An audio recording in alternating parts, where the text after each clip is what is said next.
Pues seguimos en el libro de Pedro y hoy tenemos como título, Viviendo en la voluntad de Dios. Iglesia, ¿lo pueden repetir? Viviendo.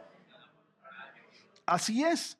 Y cada uno de nosotros estamos destinados para hacer eso, para vivir en su voluntad. Y este pasaje nos da un llamado radical, hace un llamado radical a cada uno de nosotros a vivir conforme a la voluntad de Dios y no según a nuestros deseos del pasado. Porque teníamos deseos malos antes, pero que cantamos, Él nos ha dado deseos nuevos. Y el apóstol Pedro nos confronta con una realidad clara. Seguir a Cristo implica algo. Hay una implicación cuando tú y yo seguimos a Cristo. Y esa implicación es dejar atrás nuestra antigua manera de vivir. Dejar atrás el viejo hombre es lo que significa. Y morir al pecado y abrazar una nueva vida que refleja el carácter de Cristo. Eso es lo que significa yo soy de Cristo. Yo soy cristiano. Yo sigo a Cristo. Es lo que estamos declarando. Y por esta transformación sabemos que no ocurre nomás al azar. Esta transformación, esta convicción, esta manera de vivir tiene un costo. Tiene un costo. Vivir para Dios muchas veces trae oposición. Y creo que muchos sabemos y nos podemos identificar con eso. Trae mucha oposición, incomprensión y aún trae sufrimiento seguir a Cristo. Pero sin embargo, Pedro nos recuerda que ese sufrimiento no es en vano. Al sufrir no es en vano, porque así como Cristo padeció con un propósito redentor, también nuestras pruebas están bajo el gobierno soberano de Dios y tienen un propósito eterno, iglesia. Todos nuestros padecimientos tienen un propósito eterno. Y estamos aprendiendo esto en el libro de Pedro, que habla mucho del sufrimiento. Espero que se estén recordando de todo lo que hemos tocado y hablado del sufrimiento. Y en este mensaje hoy vamos a ser confrontados y a la vez vamos a ser animados.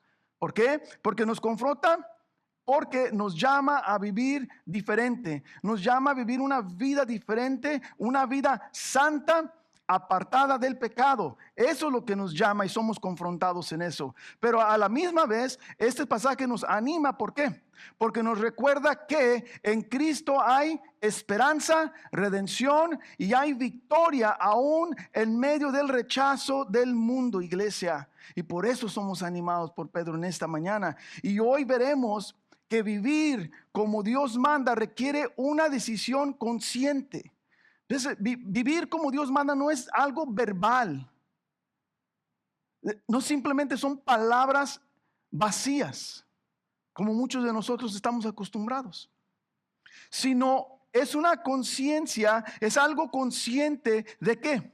De abandonar el pasado y de abrazar una nueva identidad en Cristo Jesús y no solamente abrazarla, permanecer firmes en esa identidad nueva, aun cuando somos perseguidos, aun cuando las cosas no van bien, aun cuando sufrimos, debe permanecer uno firme allí. Y también contemplaremos el sufrimiento de Cristo como nuestro modelo perfecto, iglesia. Aquel que padeció por la justicia y no solamente padeció, sino triunfó asegurando algo para nosotros. Ese triunfo victorioso que Cristo Jesús nos dejó ver en la cruz del Calvario es nuestra aseguranza de una gloria eterna, iglesia. Eso es lo que significa para nosotros. Y así la verdadera vida cristiana se define por esto. Esto se define. Escuchen. Morir al pecado, vivir para la voluntad de Dios y confiar plenamente en que cada prueba tiene un propósito divino que culmina en su gloria. Eso es lo que significa, iglesia, ser un cristiano, una vida cristiana. Entonces estamos listos para entrar al estudio de hoy. Primera de Pedro 4, 1, 6. Preparen sus Biblias. Primera de Pedro 4, 1 al 6. Traducción Nueva Biblia de las Américas. Y comenzamos. La palabra de Dios dice: por tanto, puesto que Cristo ha padecido en la carne, ármense también ustedes con el propósito Pues quien ha padecido en la carne ha terminado con el pecado, para vivir el tiempo que le queda en la carne, ya no para las pasiones humanas, sino para la voluntad de Dios. Porque el tiempo ya pasado le es suficiente para haber hecho lo que agrada a los gentiles, habiendo andado en sensualidad, lujurias, borracheras, orgías, embriagueces y abominables idolatrías. Y en todo esto se sorprenden de que ustedes no corren con ellos en el mismo desenfreno de la desilusión y los insultan. Pero ellos darán cuenta a aquel que está preparado para juzgar a los vivos y a los muertos.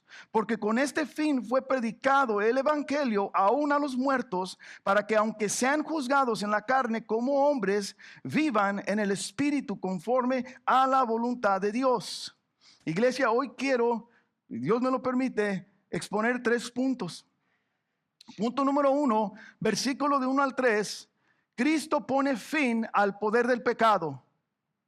Cristo pone fin al poder del pecado.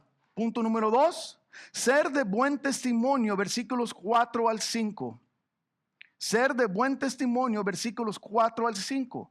Y el punto número 3, la seguridad de nuestra salvación, versículo 6. La seguridad de nuestra salvación. Comienzo con punto número 1. Cristo pone fin al poder del pecado. Primera Pedro 4:1-3, la voy a leer una vez más. Y dice así: por tanto, puesto que Cristo ha padecido en la carne, ármense también ustedes con el mismo propósito, pues quien ha padecido en la carne ha terminado con el pecado, para vivir el tiempo que le queda en la carne, ya no para las pasiones humanas, sino para la voluntad de Dios. Porque el tiempo ya pasado les es suficiente para haber hecho lo que agrada a los gentiles, habiendo andado en sensualidad, lujurias, borracheras, orgías, embriagueces y abominables idolatrías. ¿Estamos listos, iglesia? Vemos aquí que Pedro continúa con el tema del sufrimiento de Cristo. Es un tema que ya lleva bastante tiempo y Pedro sigue hablando del sufrimiento de Cristo.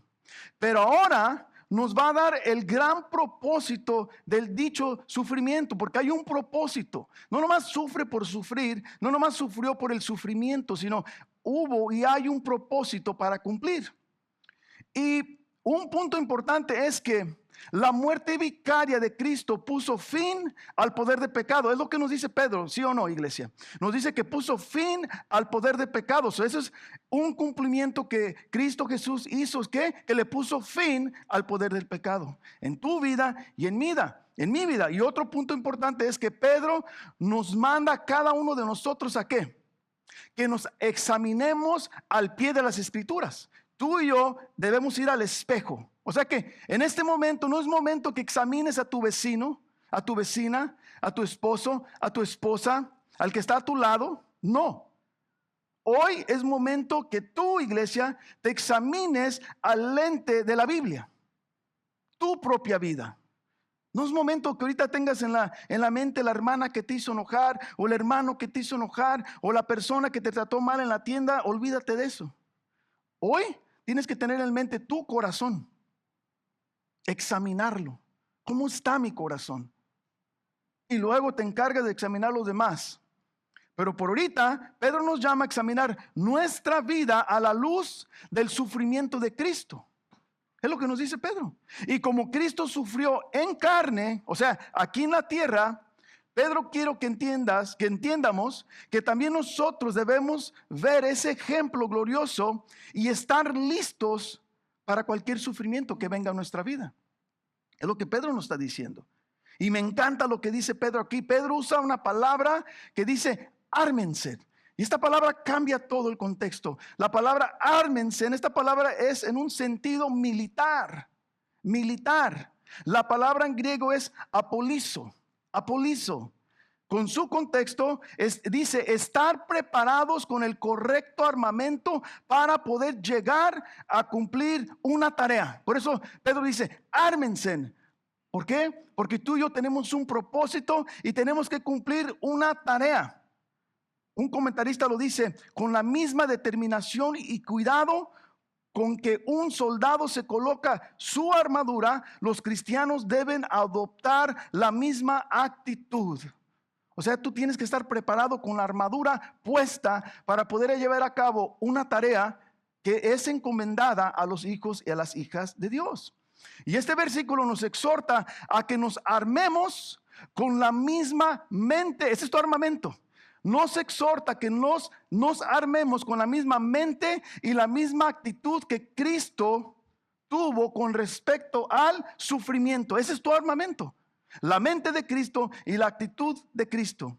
Necesitamos una mente renovada para poder llegar a comprender el propósito del sufrimiento de Cristo, iglesia. Al llegar a entender el propósito del sufrimiento, cambiaría nuestra perspectiva, cambiaría nuestra mente, cambiaría nuestra actitud para siempre cuando tú lo ves de tal manera. Y Pedro quiere llevarnos a entender. Mira cómo lo dice la Nueva Traducción Viviente, 1 Pedro 4:1, dice: por lo tanto, ya que Cristo sufrió dolor en su cuerpo, ustedes prepárense, ¿cómo? Aquí nos dice, adoptando la misma actitud que tuvo él, y estén listos para sufrir también. Wow. Pues si han sufrido físicamente por Cristo, han terminado con el pecado. Ahí nos está diciendo cómo armarnos.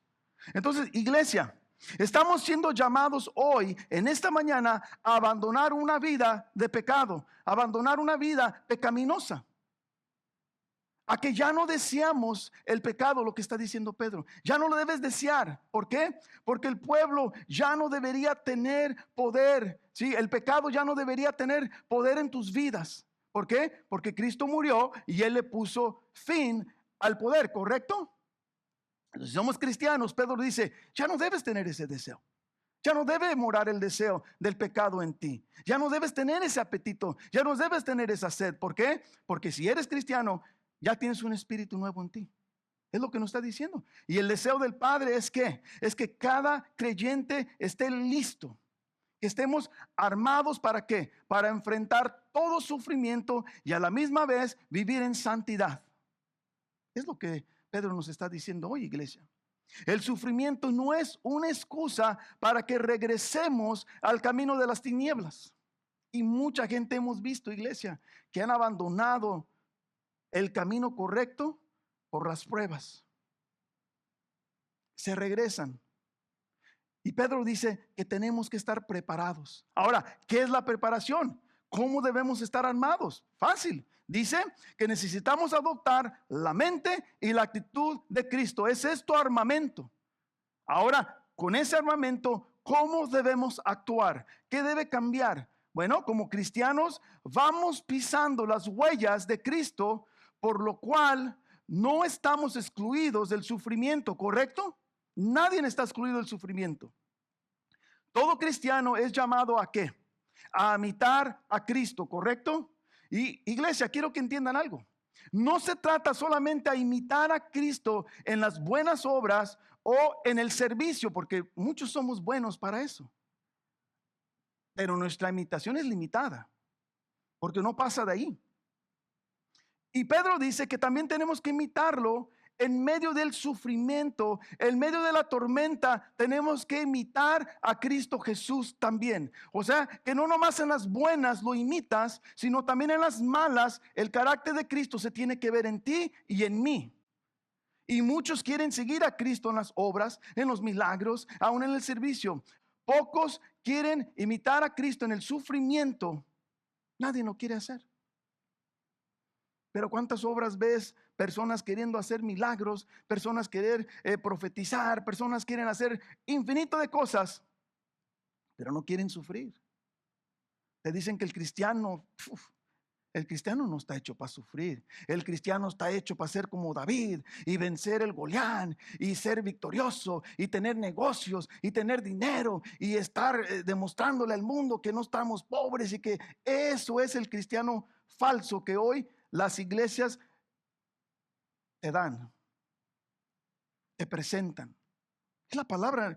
No hay un solo versículo que me enseñe del Nuevo Testamento al Antiguo Testamento que me enseñe eso. No lo hay. Entonces, para que podamos lograr a imitar a Cristo aún en medio del sufrimiento, iglesia, necesitamos primeramente negarnos. Tenemos que negarnos, cargar nuestra cruz y seguir a Cristo. It's the only way. No hay otra manera, iglesia. Te tienes que negar, cargar la cruz y seguir a Cristo. Es la única manera. Y lo dice Lucas 14:27, Nueva Traducción Viviente. Dice, además, si no cargas tu propia cruz y me sigues, no puedes ser mi discípulo. Wow. O sea que esos falsos profetas, esas falsas enseñanzas no son discípulos de Cristo. Ellos no quieren sufrir. Dicen que no, para de sufrir. Esos no son discípulos, iglesia. Ni se acerquen a ese tipo de iglesias, porque no son discípulos. No son seguidores de Cristo. Y lo dice la palabra. Cristo cumplió el propósito de Dios por medio del sufrimiento. Y de tal manera nosotros cumplimos el propósito de Dios en medio del sufrimiento, al igual que Cristo, iglesia. De tal manera. Y hemos sido testigos de que este tema del sufrimiento no es algo nuevo en el libro de Pedro. Lo hemos visto desde el capítulo 13 hasta el 22 y seguimos con ese mismo tema del sufrimiento, iglesia. Entonces, para Pedro esto es algo importante y para nosotros debe ser algo importante también. Pedro desea y anhela que lleguemos a comprender cómo deberíamos tú y yo enfrentar las pruebas. Y no solamente enfrentarlas, pero también seguir en el camino, entenderlas, comprenderlas. Hay un propósito en cada prueba y tú tienes que entenderla. Y por eso tenemos que ser como un soldado en la batalla. ¿Qué dice? Debemos ser tú y yo resistentes, fieles, inquebrantables, firmes en el propósito de Dios. Ese es un soldado y por eso Pedro usa la palabra militar, ármense. O sea, no es cualquier cosa, iglesia. No te está diciendo, pues si estás listo, it's okay. Y si no estás listo, pues también está bien. No te preocupes. No, es un mandato. Ármense, están listos, be ready. Hay una batalla y tú estás y vas a entrar a esa batalla, a esa pelea. Y si no estás listo, te van a derribar. Vas a caer. Y ahora no nos armamos nosotros para un combate físico. No está diciendo que te pongas listo porque vas a ir a pelear físicamente. Nuestro combate es espiritual, iglesia. Y Cristo sufrió una muerte cruel, dolorosa, pero al final Él salió victorioso. Entonces, para nosotros, la cruz nos recuerda que el sufrimiento nos llevará ¿a dónde? A una victoria divina, iglesia. A eso nos lleva. Y obviamente, iglesia, nuestro sufrimiento jamás se va a comparar al de Cristo Jesús, jamás. Pero sin embargo, nos sirve para animarnos a cada uno de nosotros, pase lo que pase, al final habrá victoria. Repítete eso, iglesia. Pase lo que pase, al final habrá victoria. Y eso es lo que nos garantiza Cristo Jesús. Sin embargo, todo esto nos sirve a nosotros, iglesia. Que nuestro armamento está en la actitud de Cristo. Que nuestro armamento es pensar y actuar como Cristo. Ese es tu armamento, ese es mi armamento. Y mira lo que dice Mateo 10, 38 al 39. Dice, y el que no toma su cruz y sigue en pos de mí, no es digno de mí. El que ha hallado su vida, la perderá. Y el que ha perdido su vida por mi causa, la hallará. Esas palabras de Cristo Jesús. Así que tenemos que negarnos, tenemos que tomar nuestra cruz. Si no es así, tú y yo no somos dignos de Cristo, iglesia. Eso es lo que nos dice su palabra. Y lo que en realidad está diciendo Cristo en este versículo es que estemos dispuestos a morir por causa del evangelio. Tanto espiritualmente y físicamente, iglesia. Es lo que nos está diciendo Cristo. Que no podremos sentir este deseo si primeramente no nos negamos y no cargamos nuestra cruz. No puedes sentir lo que Cristo está diciendo que sientamos si no negamos la cruz, si no cargamos nuestra cruz. No lo podemos, iglesia. Y desde una perspectiva teológica, tenemos que llegar a comprender el sufrimiento no meramente como una experiencia negativa, sino tenemos que verlo como un proceso transformador que nos va alineando y acercando más y más a Cristo. Lo tienes que ver de esa perspectiva. Job experimentó sufrimiento sin igual. Y sin embargo, ¿qué pasó con Job, iglesia? Job se mantuvo firme, se mantuvo fiel. ¿Sí? Job fue forjado, lo hizo más maduro. Hubo un crecimiento espiritual en Job. Job llegó a entender a Dios, llegó a entender el propósito. Job llegó a conocer más a Dios en medio del sufrimiento, iglesia. Y no podemos tener la mentalidad que Dios hace sufrir porque eres pecador o porque no te ama.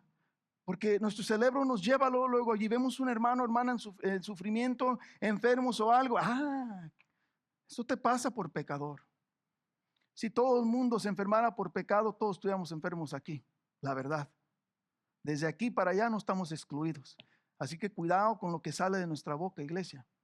Cuidado lo que tú pienses de los demás, porque no estamos excluidos. Somos pecadores desde aquí hasta allá. Así que tengamos cuidado. Entonces, esta victoria produce un resultado en la vida del creyente. El sufrimiento de Cristo produce un resultado en la vida del creyente. 1 Pedro 4:2 lo dice. Dice, para vivir el tiempo que le queda en la carne, ya no para las pasiones humanas, sino para la voluntad de Dios. ¿Para qué vivimos, iglesia? O sea que Cristo derrotó el pecado. Esto significa que el creyente ya no es gobernado por el pecado. Simple, ¿verdad? Pero no fácil de hacer. Pero es lo que nos está diciendo. Que ya no somos gobernados por el pecado. ¿Por qué? Porque el poder dominante del pecado fue derribado. El creyente es liberado del dominio del pecado, aunque un creyente puede de repente pecar.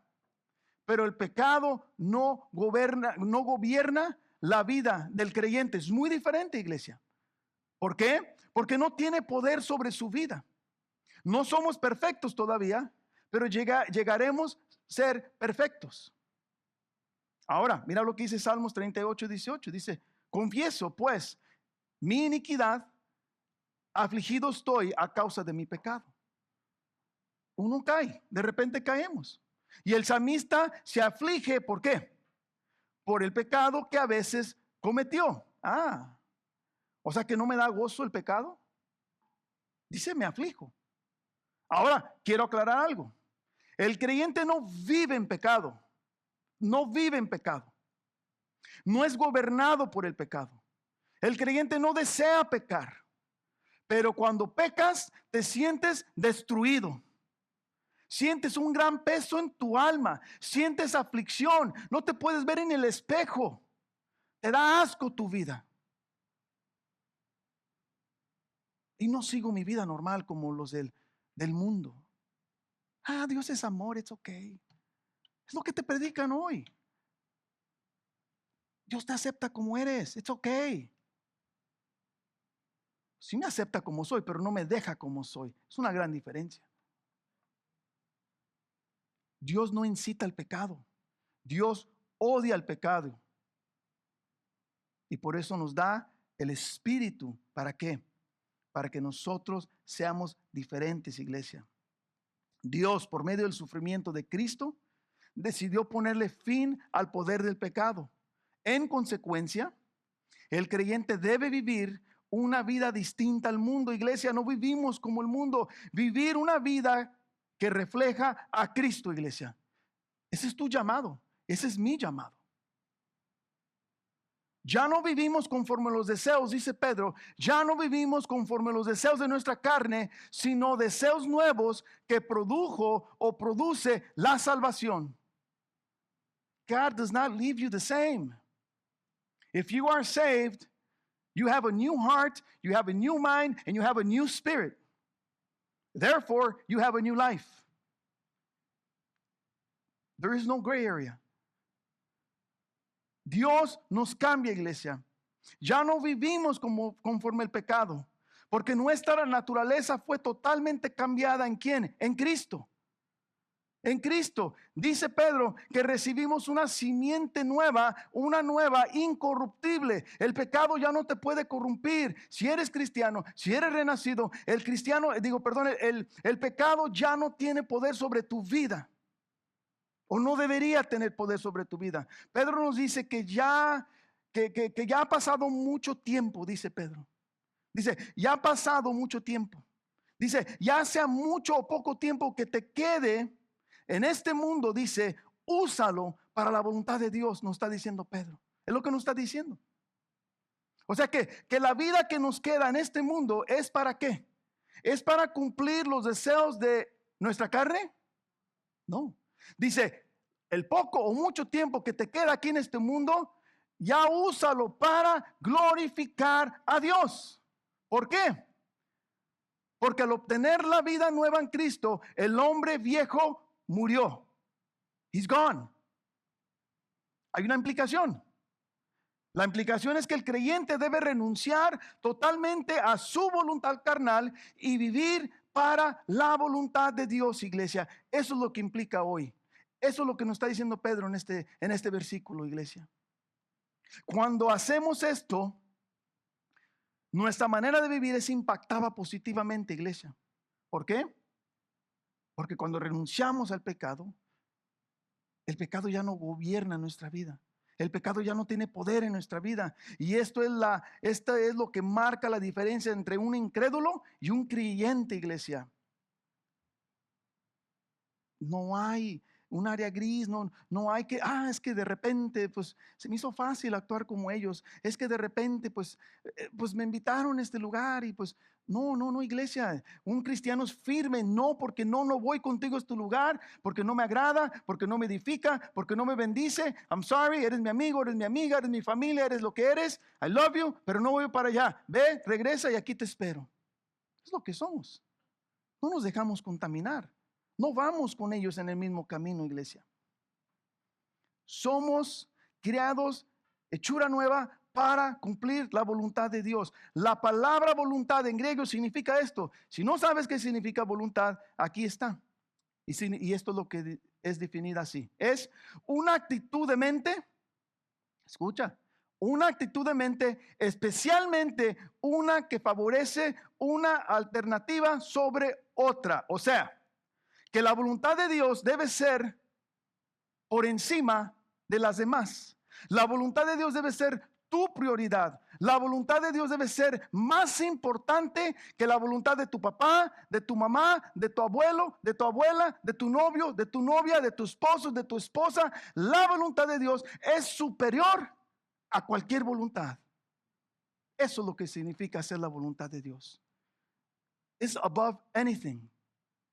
It's beyond anything in life. Así agradamos a Dios, iglesia. A las cosas de Dios se le da la prioridad sobre todas otras cosas. ¿Sí escucharon, iglesia? There's nothing more important than to fulfill God's will. Nada más importante. Y eso es lo que realmente es cumplir la voluntad de Dios. Iglesia, gracias a Dios que esto sí se puede cumplir. El creyente puede cumplir la voluntad de Dios. ¿Por qué? Porque el pecado está muerto. Porque el pecado ya no tiene señorío sobre tu vida. Mira lo que dice esta hermosa escritura, Romanos 6, 8 al 12. Romanos 6, 8 al 12, nueva traducción viviente. Mira lo que nos dice la palabra de Dios. Dice, y dado que murimos con Cristo, sabemos que también viviremos con Él. Estamos seguros de eso, porque Cristo fue levantado de los muertos y nunca más volverá a morir. La muerte ya no tiene ningún poder sobre Él. Cuando Él murió una sola vez, a fin de quebrar el poder del pecado, para ahora que Él vive para la gloria de Dios. Así también ustedes deberían considerarse muertos al poder del pecado y vivos para Dios por medio de Cristo Jesús. No permitan que el pecado controle la manera en que viven. Lo repito una vez. No permitan que el pecado controle la manera en que viven. No caigan ante los deseos pecaminosos. La palabra de Dios, iglesia. O sea que el creyente debe estar ansioso para hacer la voluntad de Dios. Es lo que nos dice Pedro. Debemos estar ansiosos. Primera Pedro 4:2 dice: no pasarán el resto de la vida siguiendo sus propios deseos, sino que estarán ansiosos de hacer la voluntad de Dios. Eso es lo que produce la salvación. La palabra ansiosos, fíjate lo que significa. Es tener un celo, un deseo fuerte para cumplir la voluntad de Dios. Ahora pregúntate, ¿estoy ansioso para hacer la voluntad de Dios? ¿De veras estoy ansioso? ¿O hay muchas barreras, muchas excusas, muchos obstáculos que yo pongo en mi vida que me detienen en cumplir la voluntad de Dios? Porque Christian is anxious to fulfill the will of God. Ansiosos, iglesia. Ansiosos. Es un deseo, iglesia, que no descansa en la mente. Quiero que sepas. Sino ser ansioso es algo que produce acción en la vida. ¿Sí escucharon? Muchos tenemos deseos muertos. ¿Cómo quisiera esto? ¿Cómo quisiera predicar? ¿Cómo quisiera evangelizar? ¿Cómo quisiera servir? ¿Cómo quisiera adorar? ¿Cómo quisiera meterme al grupo de alabanza? ¿Cómo? Ya, ok, te abro la puerta y luego, ay, es que salgo tarde del trabajo. Ay, es que tengo que cuidar a los niños. Ay, es que. Entonces no tienes ese deseo. No tienes ansiedad. No estás ansioso. Está muerto tu deseo. Solamente está en tu mente, pero no está en tu corazón. Eso es lo que nos dice la palabra de Dios. Y mira lo que nos dice 1 Pedro 4:3. Dice: en el pasado han tenido más que suficiente de las cosas perversas que les gusta hacer a los que no tienen a Dios. Wow. Inmoralidad y pasiones sexuales, parrandas, borracheras, fiestas desenfrenadas y abominable adoración a ídolos. La Nueva Traducción Viviente está describiendo lo que era nuestra vida antes. O sea que el versículo 3 nos lleva a la razón primordial del que por qué debemos estar ansiosos de hacer la voluntad de Dios. La razón es, mira lo que dice Pedro, ¿por qué tienes que estar ansioso? Dice: porque han tenido más que suficiente de las cosas perversas. O sea, Pedro dice: ya te llenaste, ya viviste en pecado muchos años, ya te entregaste a Dios, ese deseo no debe estar en ti. Dice que ya deberíamos estar hartos del pecado, dice Pedro. Debe estar hartos del pecado. Viviste muchos años en pecado. Viviste por mucho tiempo agradando al mundo, agradando la carne. Ya no debería estar eso en ti. Y Pedro usa 6 términos para describir una vida desenfrenada. Dice 1 Pedro 4:3, dice: habiendo andado en sensualidad, lujurias, borracheras, orgías, embriagueces y abominables idolatrías. Andaban en sensualidad, dice Pedro. Esto habla de un libertinaje sexual, un placer desenfrenado. O sea que estas personas tenían relaciones sexuales con diferentes personas. Era como una adicción que tenían que tener ese deseo, esa relación sexual, que lo tenían que cumplir todos los días. No era por amor, era una pasión desenfrenada, asquerosa a los ojos de Dios. Adictos al sexo, en pocas palabras. Dice: andaban en lujuria. Esto habla de deseos malos, que siempre pensando en el mal y también en el área sexual, obviamente. Y todas estas cosas estaban en su mente con un deseo fuerte, ferviente. Lujuria habla de eso, algo, un deseo ferviente, algo que está en ti, algo que está en tu corazón y que lo tienes que cumplir. Eso es un deseo lujurioso.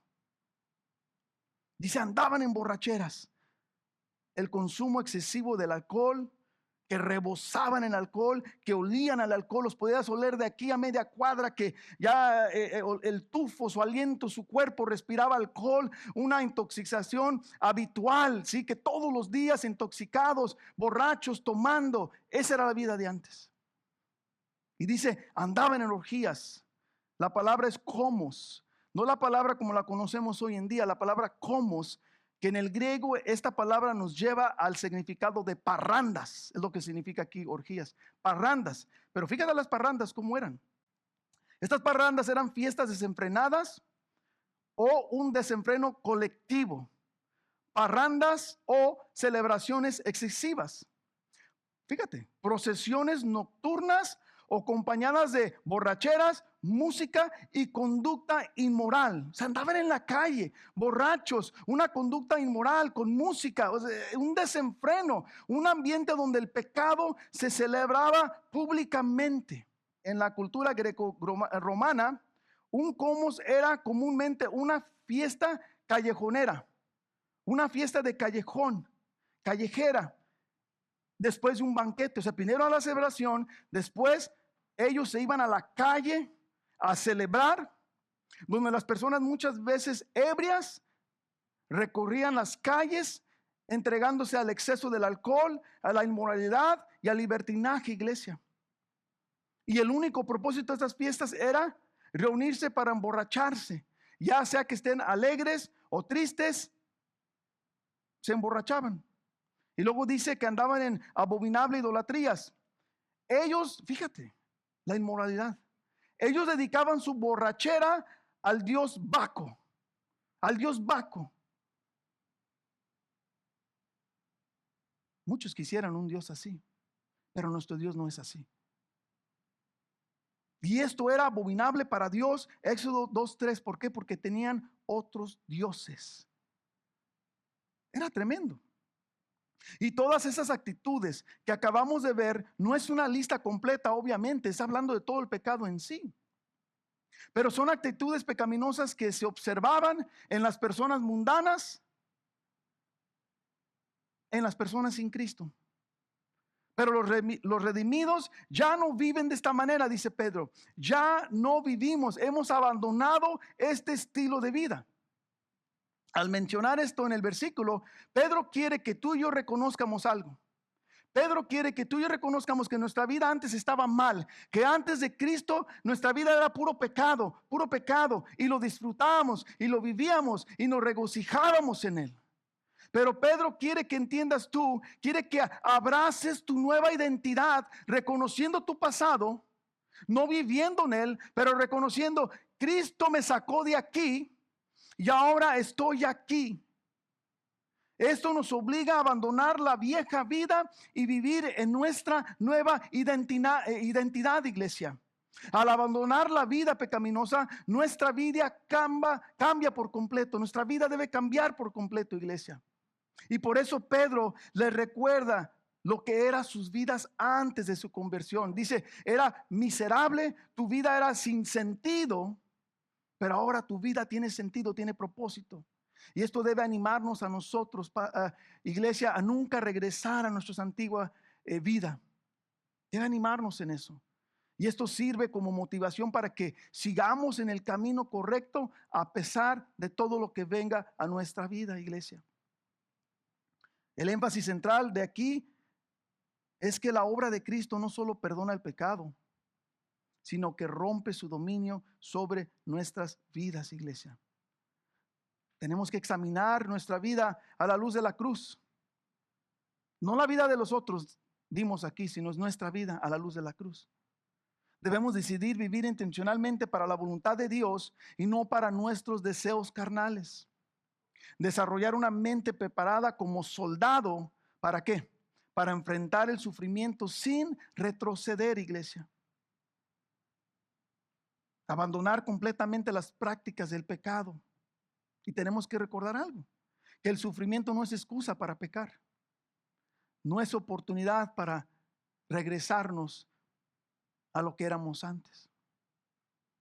Punto número 2, ser de buen testimonio, versículo 4 al 5. 1 Pedro 4:4 dice, y en todo esto, se sorprenden de que ustedes no corren con ellos en el mismo desenfreno de desilusión y los insultan. Esto es tremendo aquí, iglesia. O sea que la nueva conducta de los creyentes fue causa de asombro. O sea que dejó a muchos con la boca abierta. El nuevo cambio, tu nueva vida. 1 Pedro 4:4 dice: no es de extrañarse que sus amigos, nueva traducción viviente, no es de extrañarse de sus amigos de la vida vieja se sorprendan de que ustedes ya no participan en las cosas destructivas y descontroladas que ellos hacen. Por eso los calumnian. O sea que los amigos, los seres queridos, la familia se ha convertido en tus enemigos.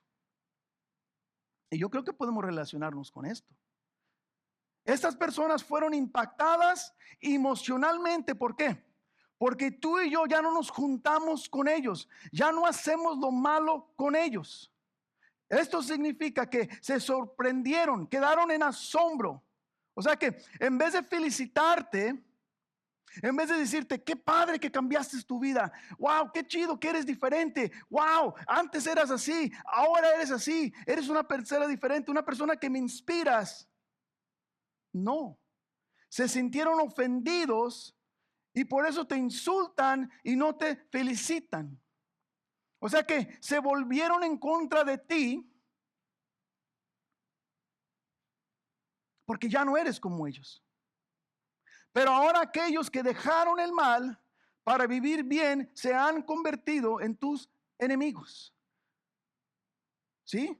Porque tú te alejaste, pero ellos siguen en los caminos viejos. Y ellos están enojados. Entonces, iglesia, tienes que recordar que no a todos les gusta tu cambio. No a todos les va a gustar tu cambio positivo. Hay muchas personas que se van a molestar contigo. Se van a ir en contra de ti y te van a juzgar. Eso es una realidad. Ven que ya no eres como ellos, dice Pedro.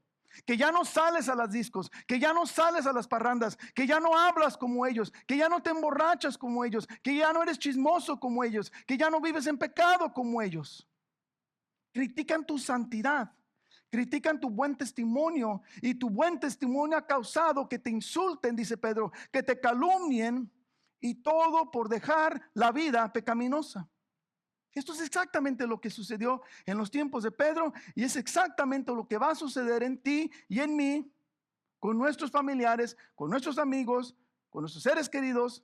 Nos van a criticar hasta tal vez llegar a odiarnos por nuestro buen testimonio. Porque ellos siguen viviendo una vida destructiva y desenfrenada. Y esto significa que ellos viven una vida pecaminosa sin límites, dice desenfrenada lo que dice Pedro. Una vida sin límites. Pecan hasta quedarse sin fuerzas. No tienen temor de Dios. Por eso los insultan y por esto te insultan hoy en día también. Insultar es blasfemar, te acusan falsamente y atacan tu buen nombre, es lo que pasa. Sí, iglesia. Este versículo nos confirma que el verdadero cambio es notable. Ojo, ¿sí escucharon? O sea, hay un cambio en mi vida. Critican el cambio. Vuelve a confirmar que Dios nos salva y no nos deja igual. ¿Correcto? Tuve que tomar pausa ahí porque no quiero que se me pase eso.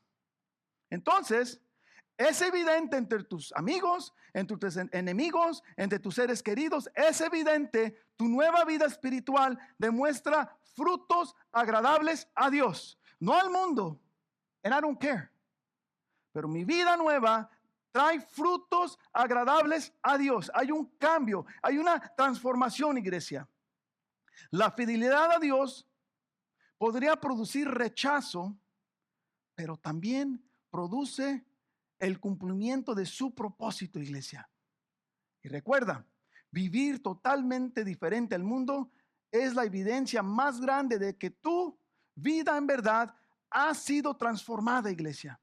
Así que no te preocupes por lo que dicen de ti. Solamente preocúpate por ser de buen testimonio para la gloria y para la honra de Dios. ¿Por qué? Mira lo que dice 1 Pedro 4:5. ¿Por qué? Pero recuerda que ellos tendrán que enfrentarse con Dios, quien juzgará a todos, tanto a vivos como a muertos, iglesia. Ellos tendrán que dar cuentas a Dios. Todos los que te juzgan, todos los que te critican, no te preocupes por defenderte. Dios es el juez perfecto y Él es el único que puede juzgar en verdad. Él es el único juez, nadie más. Y toda palabra que fue pronunciada en contra de ti tendrá consecuencias, iglesia. Ellos tendrán todo lo que han blasfemado en contra de ti, en contra de mí habrá consecuencias, iglesia. Y lo dice el Señor Jesucristo, Mateo 12:36, dice: pero ya les digo que toda palabra vana que hablan los hombres darán cuenta de ella en el día del juicio. Dios no lo toma a ligera. Critican a sus hijos y sus hijas, el Padre nos va a defender. Oh, yeah. Y todo esto sucederá, iglesia, en el tiempo final. Todos se van a postrar ante el Rey y serán juzgados. Así que es mejor ahora, es mejor sufrir ahora por hacer el bien, iglesia, que sufrir una eternidad por hacer el mal. ¿Sí lo escuchaste? Es mejor que tú y yo sufrimos hoy en día por el bien y no sufrir eternamente por el mal. Eso es bueno, iglesia. Así que no intentes hacer venganza. Deja todo en las manos de Dios. Él es nuestro juez perfecto. Todos van a rendir cuentas a Él. El juicio es seguro, iglesia. Eso está garantizado. No hay escape del juicio. Recuerda, Dios es el juez. Para el creyente, eso es más que suficiente. Eso te debe llenar de esperanza, de alegría.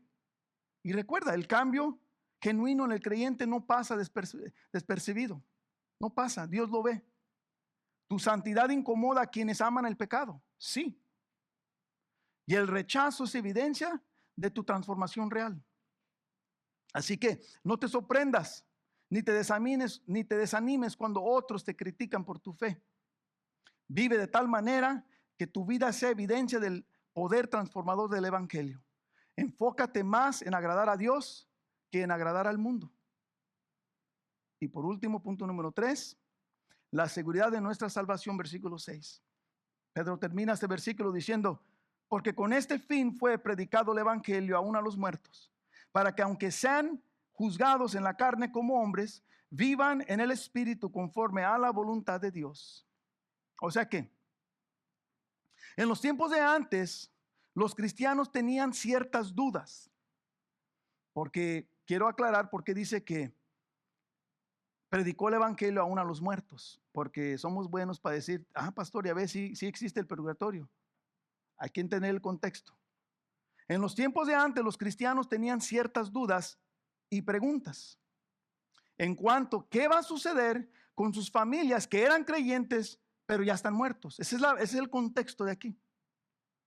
Y Pedro en este versículo quiere darles la confianza a los que están preguntando, quiere darles la confianza y la seguridad que los creyentes que están muertos vivirán en el Espíritu tal y cual como Cristo. Es lo que les está diciendo. Si fueron creyentes, no te preocupes, porque van a estar vivos eternamente en el Espíritu como Cristo. Al final del versículo dice: vivan en el Espíritu conforme a la voluntad de Dios. O sea que en Cristo ya no hay preocupación de nuestro destino final, está diciendo Pedro. Aquel que responde al Evangelio, ya sea que está vivo o haya muerto, se cumplirá el propósito de Dios. Ese es el contexto de este versículo. O sea que aunque seas perseguido, aunque seas juzgado, golpeado, nada podrá robar tu salvación, ni mucho menos quitarte la seguridad de ella. Tu salvación está completamente asegurada ¿en quién, iglesia? En las manos de Cristo. Muerto o vivo, el propósito se cumplirá. Estarás en la eternidad. Romanos 14:8 dice: si vivimos es para honrar al Señor, y si morimos es para honrar al Señor. Entonces, tanto si vivimos como si morimos, pertenecemos ¿a quién?